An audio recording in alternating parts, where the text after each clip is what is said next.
ada pengorbanan yang diberikan dan rezeki yang didapati ternyata menjadi asbab yang meringankan. Oh, tidak lantas kemudian tanpa sakit, tetap sakit, tapi akhirnya selamat.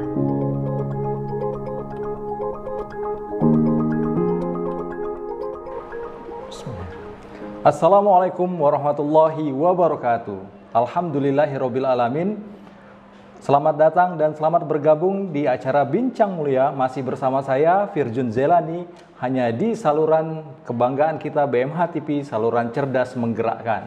Baik, para pemirsa, sahabat BMH TV dimanapun Anda berada, semoga pada hari ini kita senantiasa disehatkan oleh Allah, diberikan karunia dan ampunan dari segala dosa kita. Terkhusus dalam menyambut ibadah bulan Zulhijjah pada tahun ini, insya Allah semoganya setiap langkah kita menjadi amal soleh di sisi Allah Subhanahu wa Ta'ala. Amin, amin ya Rabbal Alamin. Hari ini kita kedatangan narasumber bintang tamu yang luar biasa. Beliau seorang dai nasional, pakar manajemen rumah tangga Islami. Kita hari ini membahas topik yang juga luar biasa, yakni kurban sebagai sarana pendidikan keluarga Islami. Langsung saja kita sapa terlebih dahulu guru kita Al-Ustadz Zainuddin Musadat. Assalamualaikum warahmatullahi wabarakatuh. Masya Allah, makin luar biasa ini ya, semangat giroh dalam berdakwah. Apa kabarnya dan aktivitasnya Ustadz sekarang? Masih terus ke pelosok ini Ustadz ya, suasana seperti ini, lagi di Kalimantan ya. Hiburan. Lihat bagaimana gerak-gerik mereka betul-betul boleh dikatakan tanpa dinding. Semua diterobos, mereka merasakan nikmatnya berjuang karena langsung di hadapan orang-orang yang membutuhkan agama ini. Membutuhkan suasana yang langsung dirasakan, bukan di ruangan-ruangan hampa di perpustakaan tadi, apalagi di ruang-ruang bacaan. Insya Allah. Ya. Luar biasa sekali. Sehat selalu Ustadz. Baik Ustadz, sesuai dengan topik kita pada hari ini adalah kurban sebagai sarana pendidikan keluarga Islami. Nah, kurban, ibadah kurban itu sendiri, sebagaimana kita tahu, Islam mengabadikannya dalam Al-Quran, dalam hadis maupun sebagai tuntunan sebagaimana Nabi Ibrahim mendidik keluarganya dan anak-anaknya. Ustadz, saya boleh bertanya Ustadz, mungkin bisa disaringkan kepada seluruh pemirsa BMH TV di seluruh Indonesia, apa sih hikmah dari ibadah kurban dan apa yang diharapkan agama Islam dalam ibadah kurban itu sendiri Ustadz? Tafadhol Ustadz. Ya, kalau dari aspek pendidikan ya maaf. Assalamualaikum warahmatullahi wabarakatuh. Waalaikumsalam. Ya Alhamdulillah. Allahumma sholli wa sallim wa barik ala Rasulillah wa ala alihi wa ashabihi ajma'in, amma ba'd. Yang ingin saya pastikan, dan ini sangat fundamental kaitannya dengan pendidikan, bahwa peristiwa kurban adalah peristiwa yang sangat dialogis, peristiwa pendidikan yang diawali dengan sebuah persahabatan, peristiwa transfer keyakinan.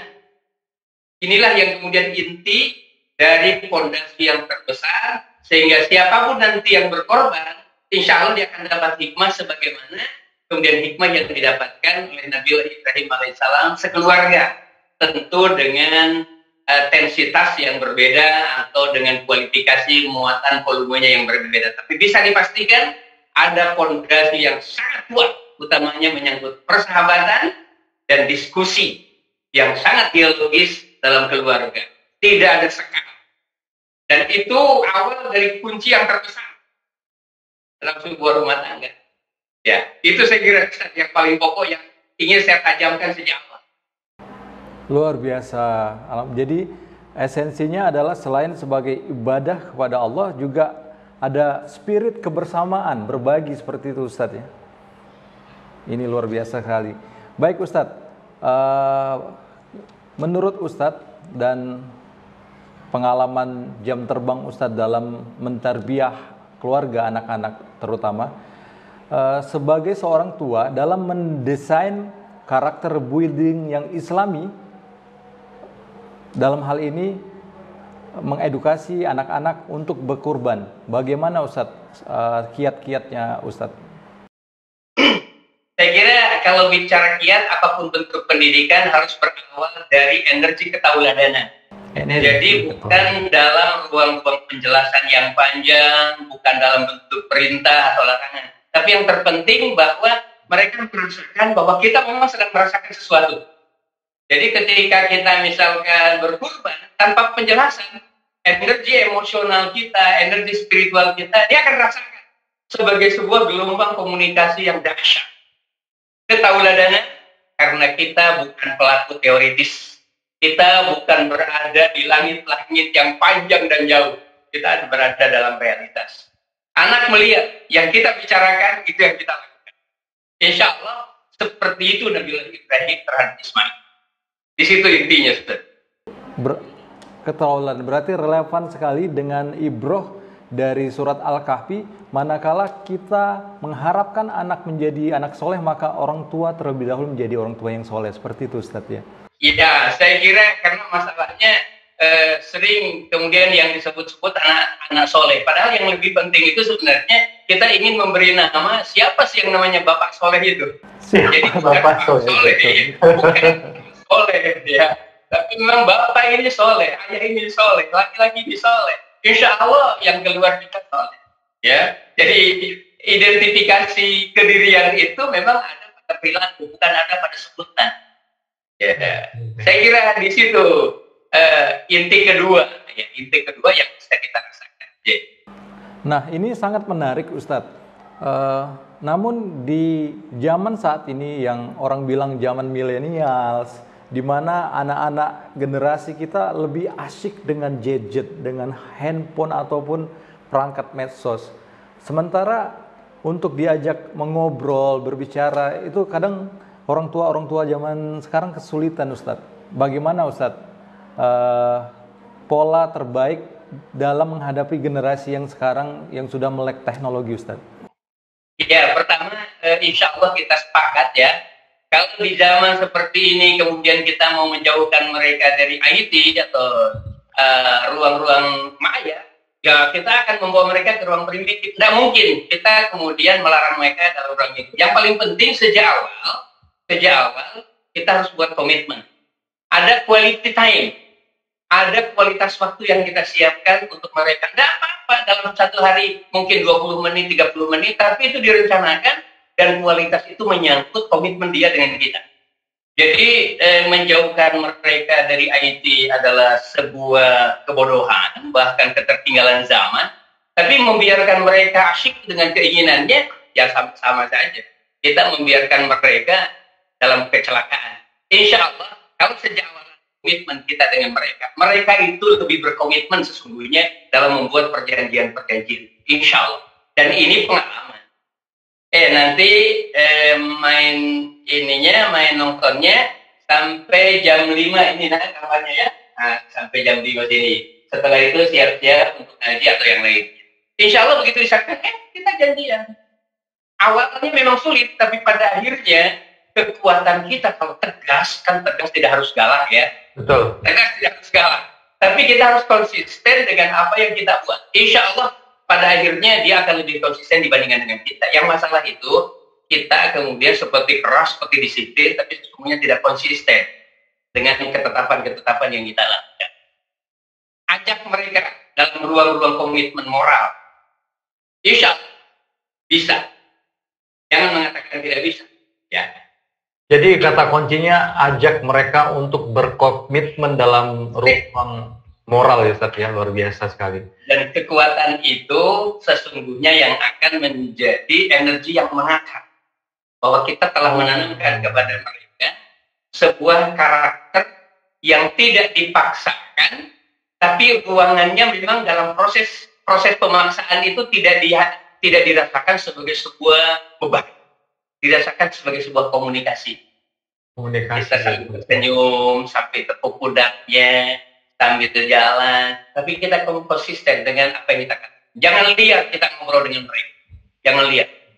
Nah, kita fokus komunikasi kita, saya mau bicara ini dengan anak. Fokus ke situ arahkan. Kita ini sering kadang-kadang bersahabat dekat, ternyata tidak ada juga yang kita bicarakan. Ya, di situ fokus membangun komitmen. Baik, baik. Nah, Ustadz, dalam fokus membangun komitmen tadi, kan kita mengetahui dalam manajemen keluarga Islami bahwa ada beberapa fase, misal fase tufulah, tamyiz, murahaqah, dan al-syabab ya Ustadz ya. Dalam mengenalkan, mengedukasi kurban ini di fase mana Ustadz? Terlebih dahulu kita menyampaikan, apa di golden age tadi 0 sampai 7 tahun atau di tahap selanjutnya Ustadz? Sebenarnya nafas panjang kita di semua usia itu ada level-level memasukkan data. Cuman polanya, pola komunikasinya yang berbeda. Ketika anak itu masih kecil, terus kita bawa mereka pada saat misalkan Idul Kurban atau mendengar takbir, mungkin dia tidak bisa memahami secara tekstual, apalagi pengertian sebab dan akibat. Tapi dia sedang mengisi memorinya. Apa yang didengar, apa yang dilihat, itu akan masuk dalam dendrit, kemudian tembus di otak bawah sadar. Dan itu menjadi kekayaan. Belum perlu penjelasan. Tapi ruang itu sudah menjadi gen sosial. Nah, nantilah berikutnya pada saat mumayyiz ya, sudah ada pertanyaan, maka kita harus menjawab dengan jawaban yang pendek tapi jelas. Karena itu, kenapa berkurban? Kita harus jawab dengan kalimat yang pendek. Karena Allah memerintahkan. Kalimat pendek-pendek seperti ini akan menjadi bangunan pengetahuan yang sederhana. Bukan penjelasan panjang, tapi kemudian tidak ada aliran pengetahuan. Itu anak-anak mulai bertanya di situ. Ya, kenapa dipotong ini kasihannya? Kita sampaikan. Betul. Ya, jadi itu nanti kalau sudah remaja, mungkin dia ngikut pegang tambangnya, ya kan? Mungkin kemudian kita dilibatkan dia dalam takbirnya dan lain-lain. Bahkan tidak mustahil dia mengantarkan daging untuk menyampaikan bahwa kalau kita tidak bisa berkurban, ini kirimkan ke sana. Dede yang kirimkan ke sana. Dia belum berkurban, belum punya uang, tapi sudah terlibat secara aktual dalam ruang-ruang pengalaman. Ya tentu kalau sudah mukallaf lebih daripada itu. Ya, itu sudah 15 tahun. Tapi kalau ruang masih kecil, kita libatkan dalam ruang emosional, dalam ruang memasukkan data dan keterlibatan aktual di zamannya. Jadi bukan untuk orang kaya saja. Seolah-olah orang miskin itu tidak ada hubungan dengan Idul Adha. Libatkan semua.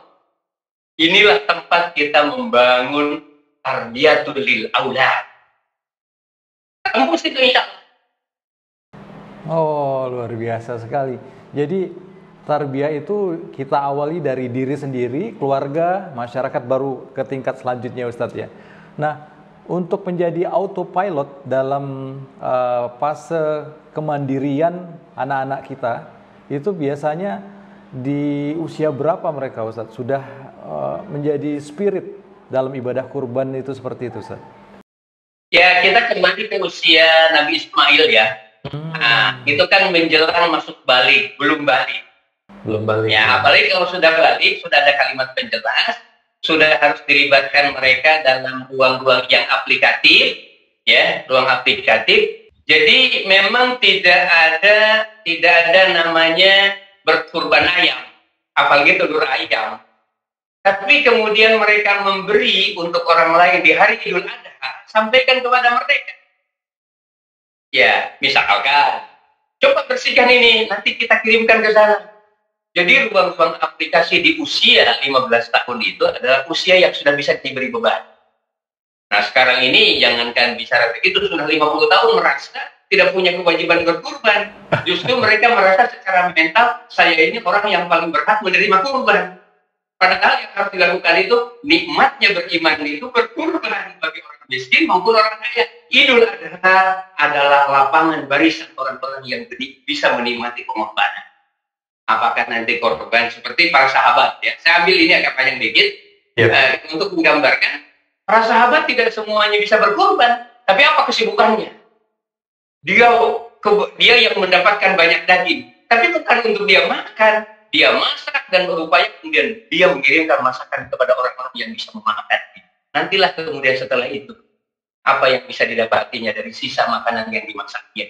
Jadi ini semua pikiran kita ini, kalau mau menikmati iman, menikmati Islam, mau menyembuhkan penyakit, sesungguhnya inilah berkorban semua. Nanti orang-orang yang kaya, yang rezekinya cukup ada, yang kemudian dikenai ruang-ruang yang terkait dengan kewajiban. Tapi jangan sampai kemudian Idul Adha atau Idul Kurban itu hanya untuk orang kaya dan orang miskin hanya mau menerimanya saja. Sikap mental ini harus dibangun. Dan mindset ya. Saya kira kesimpulan yang disampaikan tadi sip gitu. Mantap. Ya, sampai dengan teman-teman. Betul sekali, sepakat Ustaz, setuju. Ya. Baik Ustaz. Untuk esensi kurban itu sendiri, kita tahu bahwa dewasa ini sekarang ini kan manusia ini banyak sekali sifat-sifat hewani, rasa rakus, malas, buas, dan menghalalkan segala cara. Hikmah seperti ini bagaimana Islam mengajarkan kita Ustaz, dan bagaimana juga kita mengimplementasikan dalam keluarga Islami Ustaz?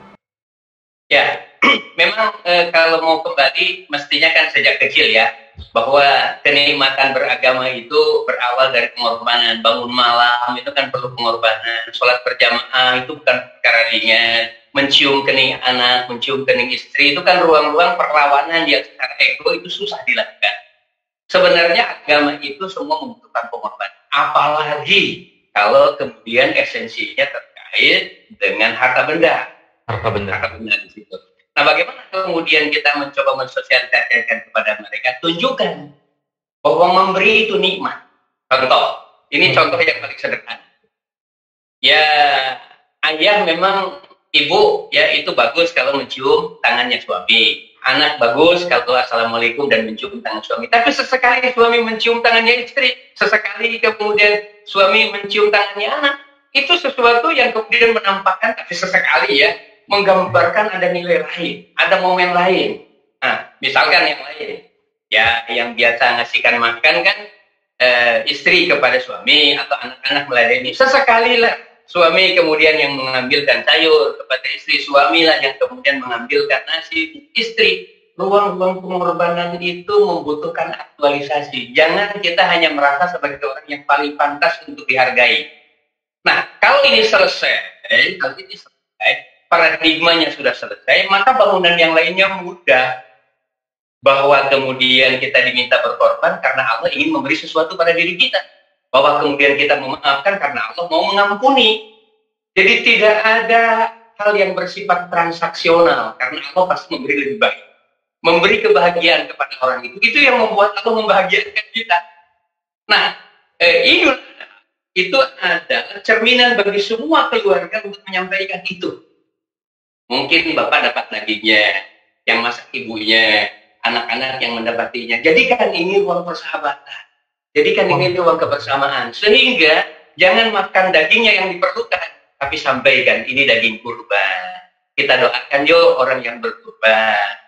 Nah, ini makanan juga kita kirimkan kepada tetangga. Nanti teman-temanmu juga panggil ke sini ya untuk makan di sini. Padahal mungkin dia bukan orang yang berkurban secara syariat langsung karena tidak punya, tapi secara esensi keagamaan kita telah berbagi.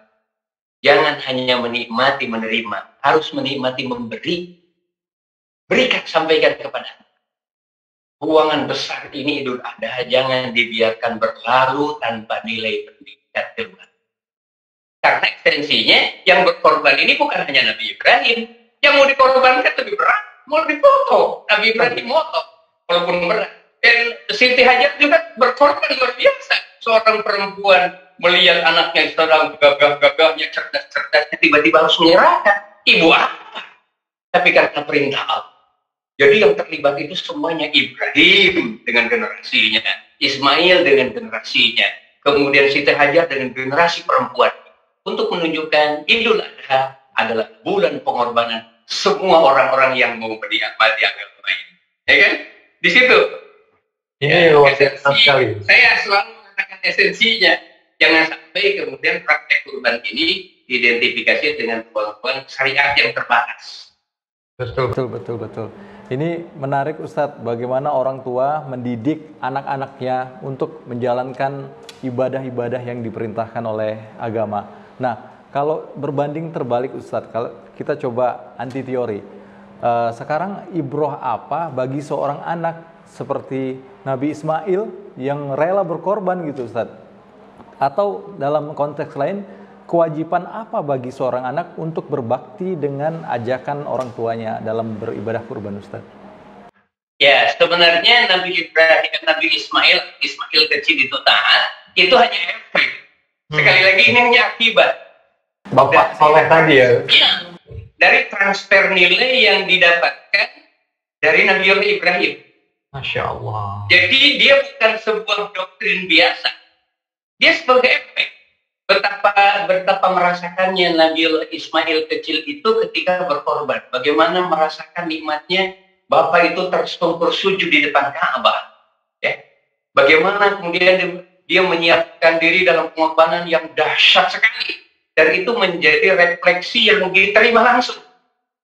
Ya, jadi kalau kita melihat dari ruang tarbiyah yang bersifat monolog kepada anak, itu sulit. Jadi sekali lagi yang harus dicatat, sebenarnya tidak ada bapak yang soleh kecuali yang terlahir di hadapannya adalah anak yang soleh. Dia adalah akibat. Ya maaf, saya punya anak lah dengan segala kekurangannya. Saya tidak mengatakan orang baik, tapi saya punya keyakinan kebaikan yang didapatkan anak saya tidak jauh dari apa yang saya lakukan dan apa yang saya korbankan untuk hadirnya dia. Baik menyangkut, saya sering mengatakan ibu dan bapak yang tega, misalkan sekarang orang mengatakan seperti membuang memasukkan ke pesantren.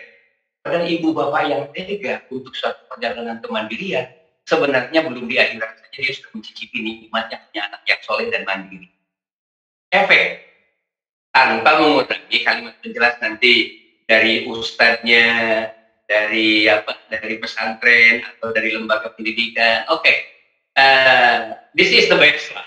Tapi sekali lagi sudah ada ininya, sudah ada tempatnya untuk dia taat, sudah ada tempatnya dia untuk merefleksikan apa yang nanti. Jangan begitu, dia sudah mengatakan, oh iya, memang tidak boleh seperti itu. Itu sudah ada memorinya. Jangan merokok, oh iya, memang bapakku tidak merokok, memang bapakku tidak nikmat kalau merokok.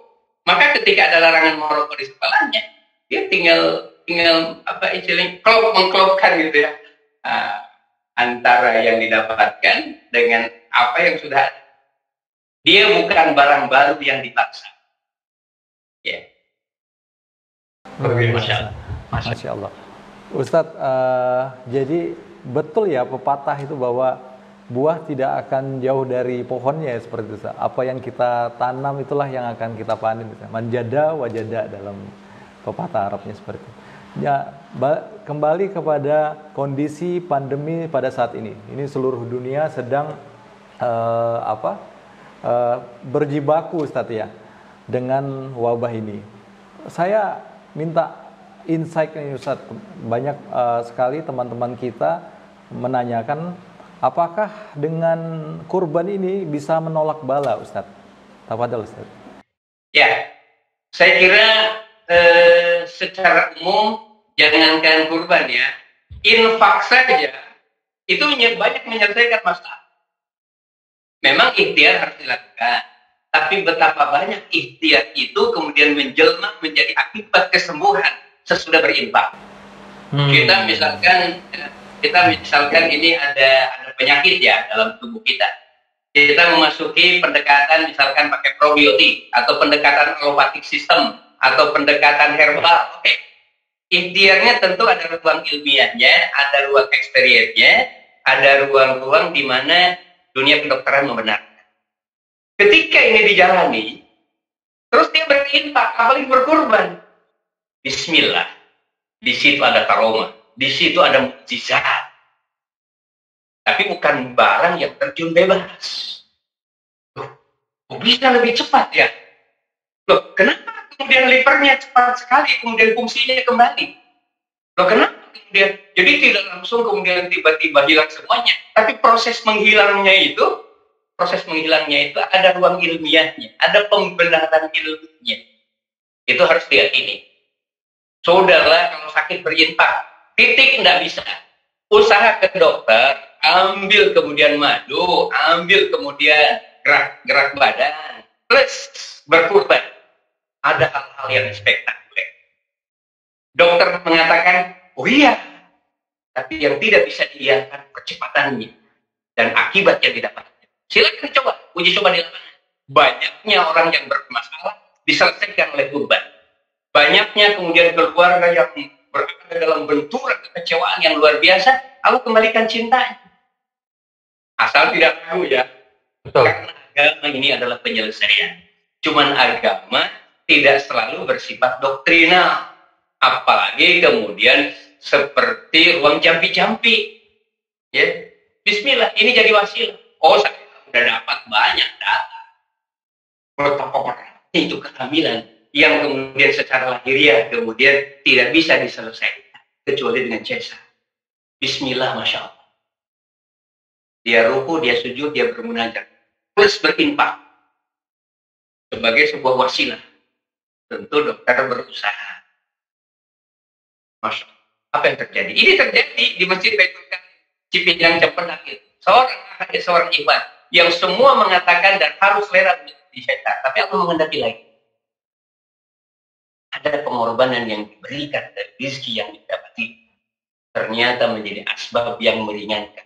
Oh, tidak lantas kemudian tanpa sakit, tetap sakit, tapi akhirnya selamat, mulus dan anaknya cerdas.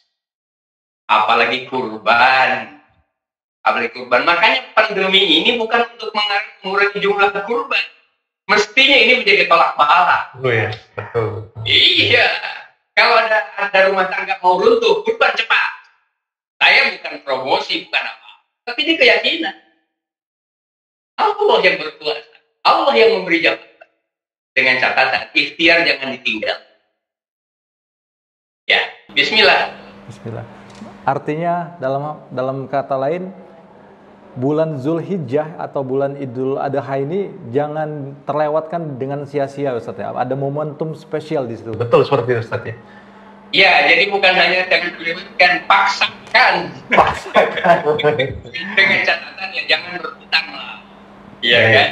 Yang kedua itu sikap mental pertama. Bulan Zulhijjah adalah bulan keberimanan kita. Bulan aplikasi pengorbanan dari efek keimanan yang dimiliki oleh Nabi Ibrahim. Jadi itu jangan ditinggalkan. Karena hari ini ada orang berkurban tapi kekuatan imannya lemah, akhirnya menjadi strata sosial. Tidak enak kalau tidak berkurban. Apa kata orang kalau saya tidak kurban? Sehingga dia menjadi positioning sosial. Ya tetap ada nilainya di mata Allah. Tapi kan tentu efek yang didapatkan secara spiritual, secara ruhiyah juga tidak seberapa. Berbeda dengan orang miskin, tapi kemudian sikap mentalnya di bulan Zulhijjah ingin berkurban. Niscaya dia akan mendapati kebahagiaan melebihi atau didapatkan orang-orang yang lebih rezekinya. Wa may yuqasuha nafsihi fa ulaika hum. Kalau Allah telah memelihara sifat-sifat tidak mau berkorban, pikir, maka sesungguhnya orang ini dipastikan bahagia. Ya. Jaminan itu, dan ini paradigmatik. Mau bahagia, berkorban. Mau mempertahankan kehancuran rumah tangga, mau kemudian membiarkan penyakit terus bertumbuh tanpa diundang, ya jadilah orang pikir. Insya Allah abadi juga pusing dan galau. Selesaikan persoalan ini secara lahiriah dengan ruang-ruang komunikasi, tapi secara ruhiyah berkorban adalah solusi. Berkorban adalah solusi. Luar biasa sekali ini kata mutiara yang akan wajib kita sebarkan ini, Ustaz. Ini luar biasa sekali. Baik Ustaz, fenomena di masyarakat kita yang mungkin kalangan middle ke bawah, mohon maaf, sekali lagi giroh mereka, semangat mereka sangat tinggi untuk beribadah, dalam hal ini kurban. Namun keterbatasan di era pandemi ataupun kekurangan ya pada saat ini menyebabkan semarak di mana-mana ada arisan kurban, Ustaz namanya. Bagaimana Islam melihat itu, Ustaz? Ya, sepanjang memenuhi syarat syariah, bismillah. Ya, jangan juga kemudian arisan 20 orang untuk satu ekor sapi, ya itu tetap ada unsur pengorbanan, tapi tidak bisa diidentifikasi sebagai hewan kurban ya. Ya udah hewan tasakuran aja. Anak-anak di sekolah kemudian ya kepingin pintar karena banyak kemudian gangguan-gangguan sekolah dan lain-lain, kemudian patungan ayam, itu ruang-ruang tarbiyah. Tapi harus dijelaskan, ini bukan hewan kurban, tapi kita ikut belajar untuk berkurban bagi orang lain. Menikmati kebahagiaan orang, sebab kebahagiaan kita, insya Allah, tidak ada orang yang terlambat dibahagiakan oleh Allah. Saya ingin sampaikan, ketika seseorang bertumbuh kebiasaan dan karakternya itu memberi, dia tinggal menunggu kebahagiaan. Sebagaimana kalau orang itu berharap dan meminta, ya yang paling dekat adalah kecewa. Tapi kalau memberi, yang terdekat adalah antum kan sudah bisa merasakan nikmatnya memberi kepada istri itu cash. Betul. Cash itu. Karena istri itu senang sekali melihat kita berkorban untuk dirinya, maka dia akan membalas dirinya dengan kesetiaan, bahkan berkorban semuanya untuk kita. Padahal mungkin sedikit. Laki-laki hanya melawan egoismenya sedikit gitu ya. Insya Allah. Orang miskin yang suka memberi itu insya Allah dindingnya percaya. Apalagi dimensi berkorban itu semata-mata untuk Allah ya Ustaz. Jauh lebih cash lagi itu Ustaz ya. Ya, jadi kalau orang saja senang diberi dan efeknya ada kepada diri kita, minimal terima kasih dan tersenyum. Lagi kemudian ini bukan persoalan menyelesaikan masalah sosial, ini perintah Allah dan dasarnya keimanan. Disitulah pentingnya keikhlasan.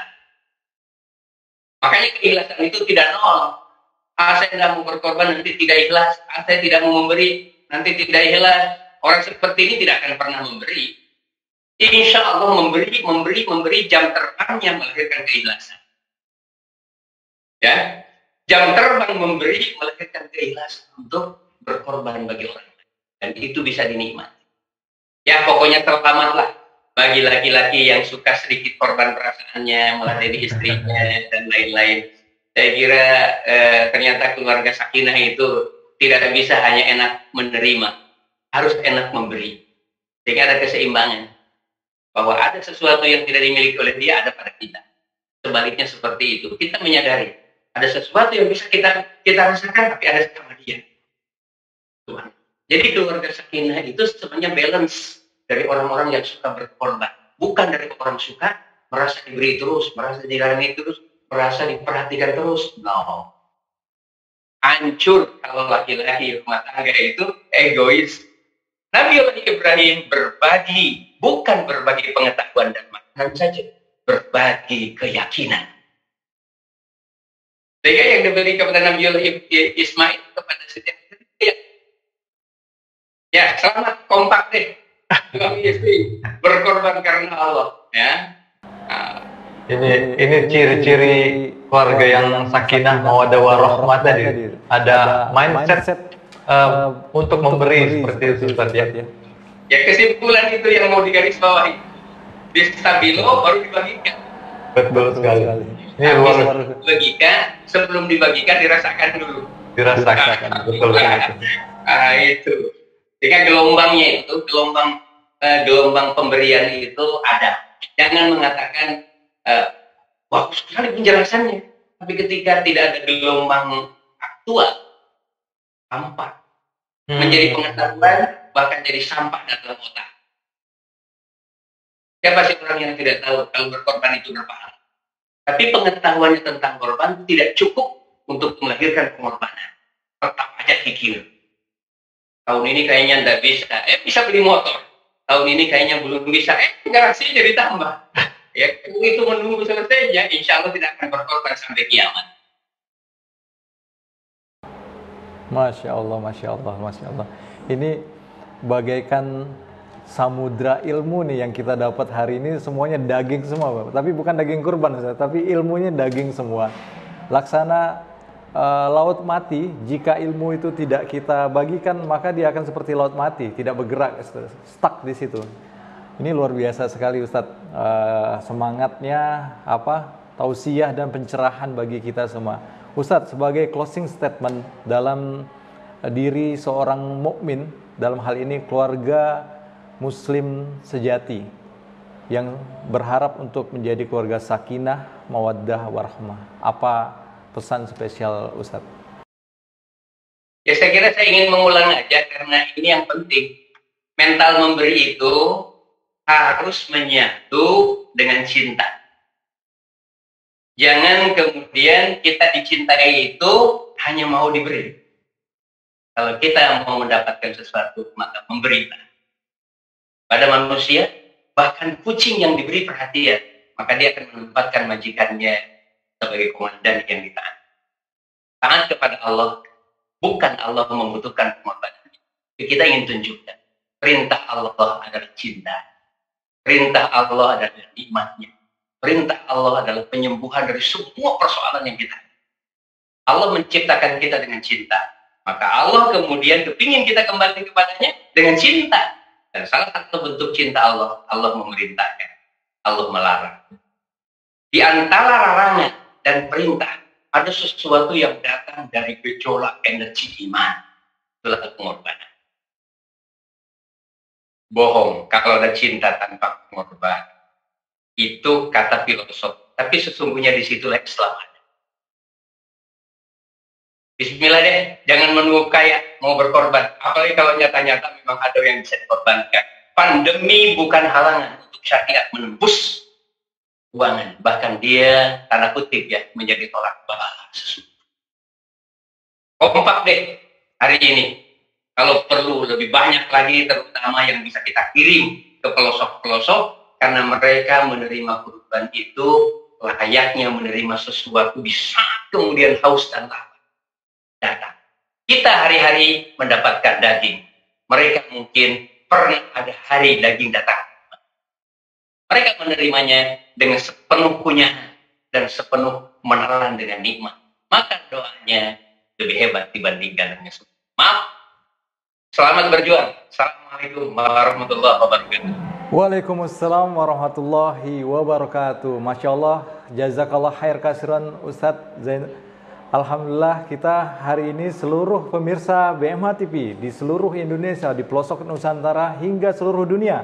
Karena acara ini dipantau terus, dipantengin terus oleh seluruh pemirsa BMH TV dimanapun Anda berada. Terima kasih Ustadz atas tausiah yang luar biasa pada hari ini, meningkatkan giroh kita untuk mencintai, bukan sekedar mencintai ibadah kurban, tetapi mencintai sang pemilik ibadah idul kurban kita, insya Allah. Allah subhanahu wa ta'ala. Amin, amin ya rabbal alamin. Amin. Kita akan berjumpa lagi dengan Ustadz Zain di acara-acara BMH TV selanjutnya dengan topik yang tentunya tak kalah menarik, lebih baik lagi insya Allah ke depannya. Terima kasih kami ucapkan. Assalamualaikum warahmatullahi wabarakatuh. Waalaikumsalam warahmatullahi wabarakatuh. Baik pemirsa BMH TV, demikianlah bincang mulia kita pada hari ini. Semoganya kita ditambahkan nikmat oleh Allah, nikmat iman, Islam, dan ihsan, serta dilindungi oleh Allah dari semua bala bencana maupun wabah penyakit. Amin, amin ya rabbal alamin. Silakan teman-teman untuk pantengin terus, ikuti terus, di komen, di like, share, dan subscribe program BMH TV selanjutnya. Sampai jumpa, saya Firjun Zailani. Wassalamualaikum warahmatullahi wabarakatuh.